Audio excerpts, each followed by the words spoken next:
Perri Shakes-Drayton. Perri, how does this compare to all of your titles that you won in your career? Completely different, but like the achievement and the medal is obviously, it's going to mean as much to you. Exactly that. As much as a different distance, the fact that I can say I've run a marathon, listen, it's a big achievement. I wear this medal very proudly. Respect to you regular marathon runners. I must say though, if I was asked to do it again, I actually would, because the athlete in me would say, I want to go faster. You know, today, you know, I had a feel of it. I now know the course. I noticed that things had changed as well in the course. Because growing up, I used to be at Poplar High Street, and they would run in a different direction. Yeah. So I was like, oh, this is very different. It wasn't it, Josh? It was very different, but it was very nice, encouraging. The crowd were amazing. I loved it. I loved people calling my name. I think that's what I loved about running in a stadium, when you hear the roar, and this roar happened all the way that around. Must have been a bit of a throwback to Yes. you know, being out there. Yes, you know, some people may have not even known who I was, but they saw my name, Perri, or people like, oh, that's Perri Shakes-Drayton.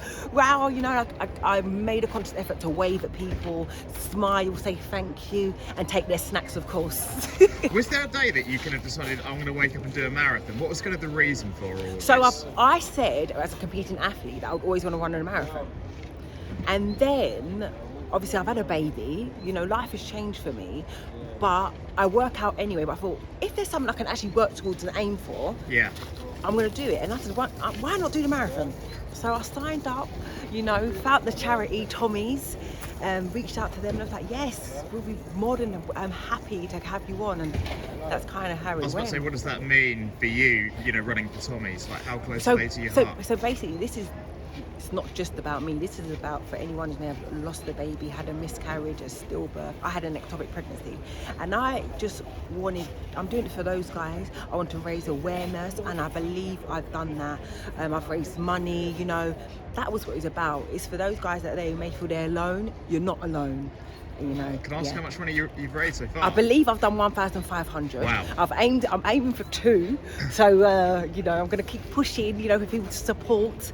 I know it's a hard time for people, but, you know, I've put the work into it. I've completed it now. You know, I've completed it. So, yeah, why not? And the training, like, how was that? How did that compare to when you were, you know, stressing well, your stuff, I've done a lot. Sprinting back in the day?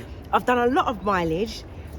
Sometimes I would see certain like distances or like how long I had to run for, and I'm like, never would I be able to do that. And the fact that I would get up in the mornings and go and do those runs, and it's not only running I was doing my strength training, that, you know, because you need to kind of be strong, and I've got a bad knee, so the fact that held it together and never gave me problems throughout it, I'm over the moon.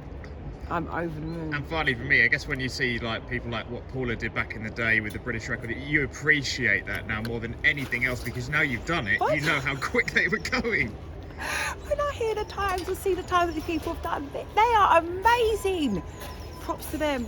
No, not me. That's not. Maybe in another lifetime, but that's not for me. But yeah, no, respect to those guys.